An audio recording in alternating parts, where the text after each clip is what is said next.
All wins are good wins. It's late February. The way the game was called, it's tough to make a layup early on. I think we overcame the way the game was called today. We overcame a lot of adversity with that, in my opinion. So get different lifts from different guys. Obviously, the second half, I think Eric had the first 9 to start the half,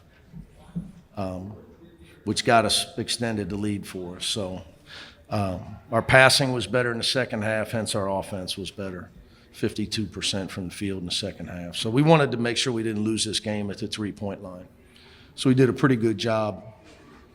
Held them to 6 makes out of 6 for 27. That was a big goal of ours in this particular game, to stop 0, 2, and 8 at the three-point line. So we finally out-rebounded somebody. I thought Adai's energy really picked up and changed the game. He's only 3 for 8 from the field, 4 for 7, but his rebounding, I thought really changed some things. His offensive rebounding got us some extra ones. We had 15 offensive rebounds. It was huge for us, especially, again, the way we weren't making shots, and it was tackle football around the rim early on, and really for us the whole game. So thought our guys really overcame it. So I was really proud of the fact that we overcame the physicality and the fouls around the rim that didn't get called. You talked about Eric being consistent. He obviously had. I can't hear you, Ben. I'm sorry. Sure. Eric, Eric, you talked about his consistency, his work ethic. How did he power through what was basically a multi-week slump to kind of have this performance? Well, because Eric's got toughness. That's how. Eric works unbelievably hard. He's our hardest practicer every day. And he's got toughness. He's not mentally soft, so things don't bother him. So he's got belief in himself because of the work he puts in. Coach, you mentioned the impact that Adai had, not necessarily scoring, but in the rebound. Yes. How have you seen his game transform outside of scoring, the rebounding? Well, the stronger he has gotten physically. And it's really not upper body. For him, it's lower body, so he can have a base. Because when you're as tall as him, everybody's trying to chop you down and push you and knock you off balance. So he's really still working on getting his base. The second thing, against contact. So then he can hold his ground, and his size becomes a factor, whether it's scoring, especially rebounding, and block shots. The second piece is his conditioning. And the third piece is cortisone. You got to play with heart. Sometimes, we play a competitive game. My dad's in town, and he used to always tell guys, they should take up fishing. You can get a 6-pack, sit on the dock of the bay, sing Michael Bolton songs all day. We play a competitive sport. You have to play with heart. And I thought Adai really came in and changed. I got on him about rebounding the ball, offensive rebounding, and he went and got one as best as he had went and got one all year. And he started playing harder than he's ever played with his effort to go get the ball. You can't, and what happens when these young kids, they only want to play when they get it. That's when they play. They don't play the game off the ball. They don't rebound. They don't run. They don't defend. They work with their trainer, and they got the ball for an hour and a half. And real players play without the ball. And you only have the ball for, a minute of your time that you're out there? So you try to teach them that. I give Adai all the credit. I thought he changed us. He definitely infused us with energy, and the crowd loves him, so that helps. You a Cardinals fan? Cardinals? You from St. Louis, or? I lived there. Oh.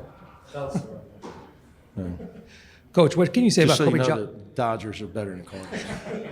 I hear a lot of that, but What can you say about Kobe Johnson's effort? Only 3 points, but 13 rebounds, 4 assists. Well, he's been 1 doing block. that all year. 3 steals, 4 assists, 13 rebounds. He's been doing it all year.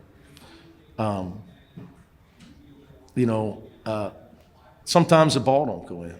So his ball didn't go in today, but for the most part, it doesn't affect him because he's a senior. And the problem with young players is they're affected by whether the ball goes in or not. It affects their defense. And that's what happened to us the other night.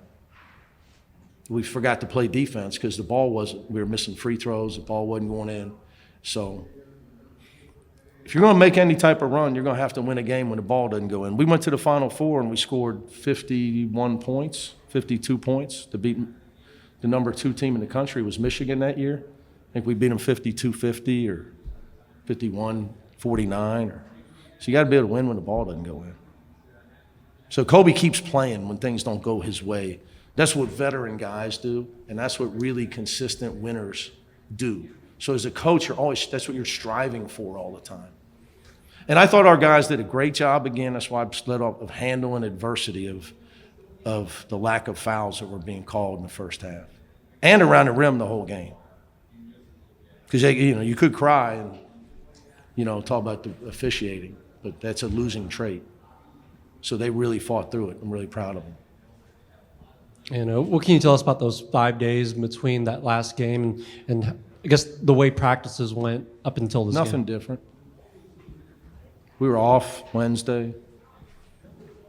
When we have 3 days this late, we're going to take one with no contact. So nothing different. Look, these guys, they're good guys. It's just my job to mold them into guys that can win and get in the tournament and win in the tournament. I told you, we got really, really good guys on our team. Too nice at times concerns me.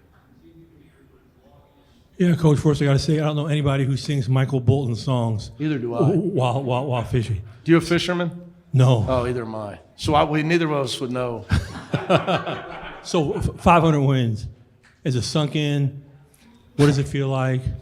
Yeah, I'll give you one answer to that out of respect because I know who you are in your career. So I just don't like it. Today, for me, today's about number 32.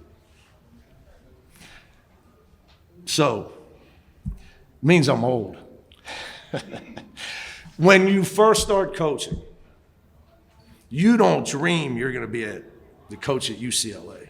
So for me, I got to coach at my alma mater at UCLA, and it may be the best. I mean, they've changed leagues, Murray State, and the OVC broke up. But there was a time that Murray State was probably the best job to get in the country for a young first-time head coach. You could mess up with the media. It didn't matter. There was no media. The Paducah Sun was not, you were not going to get railed by the Paducah Sun. So I've had some really, really good jobs. And obviously I haven't scored a point. So it's really not about me. I really don't think about stuff like that. I never have. Jeff Van Gundy said this, and he's somebody I have great respect for because he's a man of principle. He's not a man of money or chasing victory. He coaches because he loves the game, and he walked away for the right reasons. And he stayed away to raise his kids. And that's the only reason he's back. He said legacy's the most overrated thing in life. The most overrated thing in life.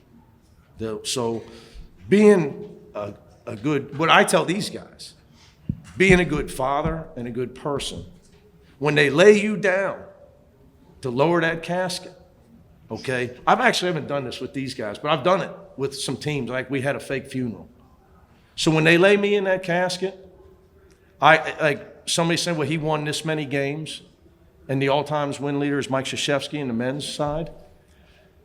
I would think that he would be more concerned with what they say about what kind of father he was, what kind of person he was, than how many games he won.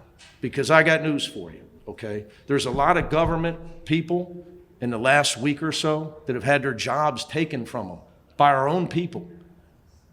There's a lot of people that could care less that the Bruins won today. So I like when it comes to that stuff, today's about Bill Walton. And I went off on my diatribe there because I just think legacy's overrated. That stuff's, to me, I'm not a guy that even has memorabilia and stuff. I did want a picture with the guys, okay? And my family's into it, but I'm really not. I got to ask you one more thing. So the fans cheered when they missed the free throw today. Now, did you get any blowback on that? I'm sure I get blowback all the time. I'm sure between you and Ben, you guys are, who's going to rip him next? But that's what you're paid to do, right? You get your ass beat, you get ripped. And if you can't handle that as a coach, you got to get the hell out. You know, so, but blowback doesn't affect me at all.